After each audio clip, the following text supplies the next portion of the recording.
नमस्कार दोस्तों, मैं हूं मुकेश रावत और आपका स्वागत करता हूं हमारे YouTube channel bright future Ajmer पर एक नए वीडियो के साथ में।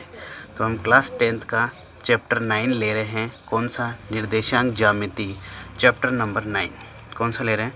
चैप्टर 9 है निर्देशांक ज्यामिति, कोऑर्डिनेट ज्योमेट्री।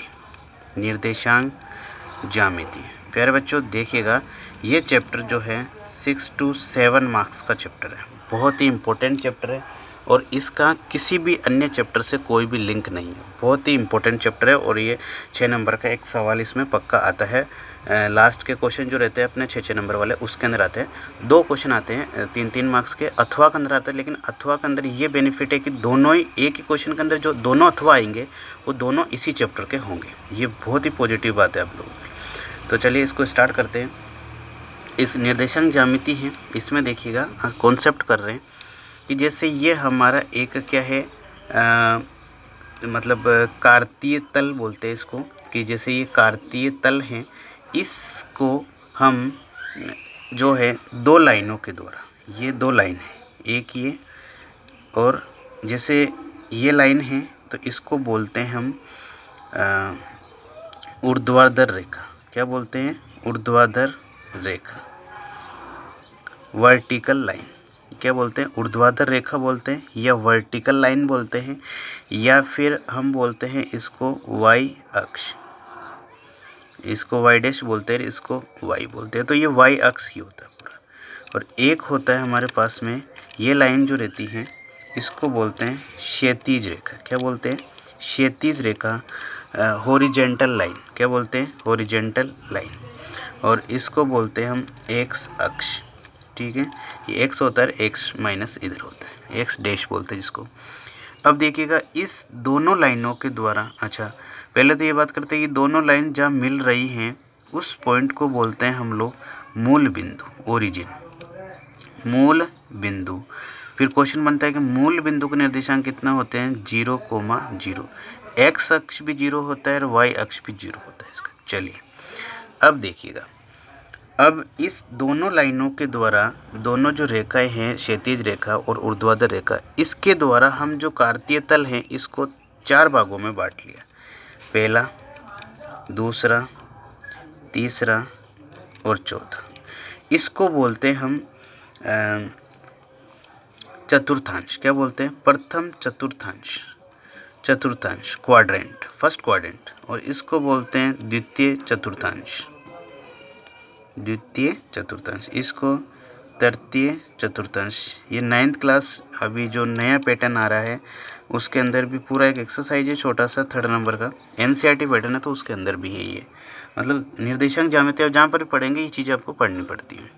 चलिए, इसमें एक बात होती है कि अगर कोई पॉइंट, कोई बिंदु एक्स अक्ष पर स्थित है, यहाँ पर स्थित है, कहीं पर भी 1, 2, 3, 4, 5 कहीं पर भी स्थित हैं, उसके लिए क्या होगा कि हमेशा ध्यान रखिएगा कि y = 0 होगा, क्योंकि y पर है ही नहीं वो। क्या नहीं है?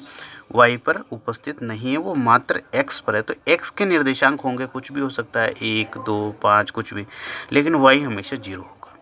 और इसी तरह से अगर कोई बिंदु है, पॉइंट्स हैं, और वो y अक्ष पर उपस्थित है, चाहे ये पूरा y अक्ष है, इस y अक्ष पर कहीं पर भी उपस्थित हो, तो उसके अंदर y के निर्देशांक तो होंगे, इधर होगा तो प्लस होगा 1 2 3 4, इधर होगा तो माइनस का होगा, लेकिन यह हमेशा x = 0 होगा।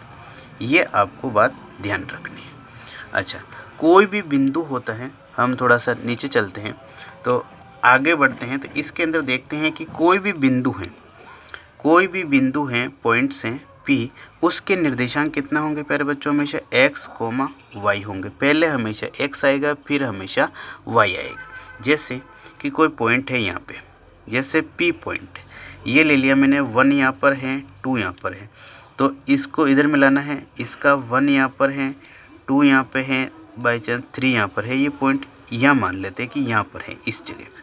तो देखो प्यारे बच्चों, इसके निर्देशांक कैसे लिखेंगे? पहले हमेशा ये लिखेंगे कि ये x वाली लाइन पे कितने पे मिल रहा है। तो आप देख रहे होंगे x वाली लाइन पे 2 पे मिल रहा है, y वाली लाइन पे कितने मिल रहा है? 3। तो ये इसके निर्देशांक हो गए। तो पहले x लिखेंगे, फिर y लिखेंगे। चलिए, इसके अंदर हम एक चीज़ और देखते हैं कि इसके अंदर पूछता है कि बिंदु P की भुज ज्ञात कीजिए, बिंदु P की कोटि ज्ञात कीजिए। तो भुज क्या होता है? भुज होता है हमारा x अक्ष, मतलब x की जो जो वैल्यू है, जैसे यहाँ पे 2 और 3 आ रहा है ऊपर, तो x भुज मतलब हो जाएगा 2, और कोटि जो है, कोटि कितना होता है? y अक्ष होता है। तो y अक्ष कोटि कितना हो गया? 3। कितना हो गया प्यारे बच्चों? 3 हो गया। अब हम इसको एक छोटा क्वेश्चन जो होता है, पहले 13, 14, 15 के अंदर कंटिन्यू ये सवाल पूछा जाता था 1 नंबर में, तो मैं उस क्वेश्चन की चर्चा करूँगा। जैसे क्वेश्चन आता है कि बिंदु 3, 4 की x अक्ष से दूरी ज्ञात करें। ये क्वेश्चन है छोटा।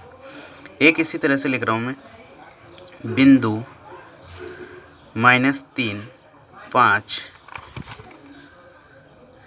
की y अक्ष से लंबवत भी वर्ड ले सकता है वो, लंबवत दूरी ज्ञात करें।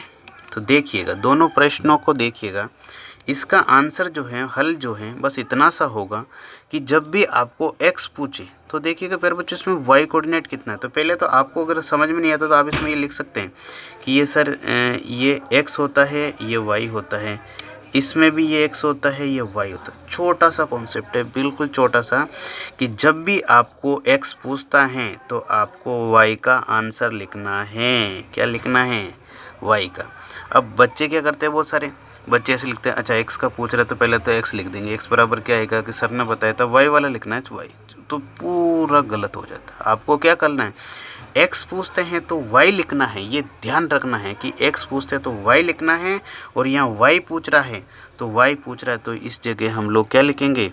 इस जगह अगर y पूछता है तो इस जगह हम x लिखेंगे कि x बराबर माइनस का रूट, क्योंकि x की वैल्यू तो ये है, तो आप चेंज कैसे कर सकते हैं? तो ध्यान रखिएगा, ये छोटे प्रश्न बनते हैं और इस बार भी बन सकते हैं ये, क्योंकि लास्ट बार, क्योंकि अगले साल से फिर वैसे ही सिलेबस आपका चेंज हो रहा है, तो इसे NCERT आएगा। तो ये x पूछे तो y लिखना है, y पूछे तो x लिखना है।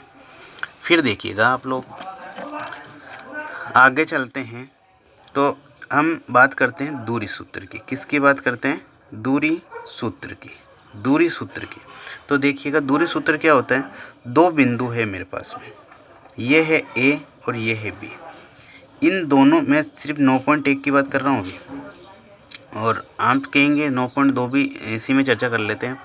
9.2 बाद में कर लेंगे, पहले 9.1 समझिएगा आप लोग। देखिए, फिर उसका कॉन्सेप्ट अलग से समझाइए। ये 2 बिंदु हैं, इसके निर्देशांक भी कुछ ना कुछ होंगे और इसके निर्देशांक भी कुछ ना कुछ होंगे, ठीक है। अब प्यारे बच्चों देखना, अगर आपको A और B के बीच में दूरी निकालनी है तो इसको लिख सकता हूँ मैं AB और BA, दोनों लिख सकता हूँ। इसका फॉर्मूला होता है √x2 - x1 का स्क्वायर प्लस y2 - y1 का स्क्वायर।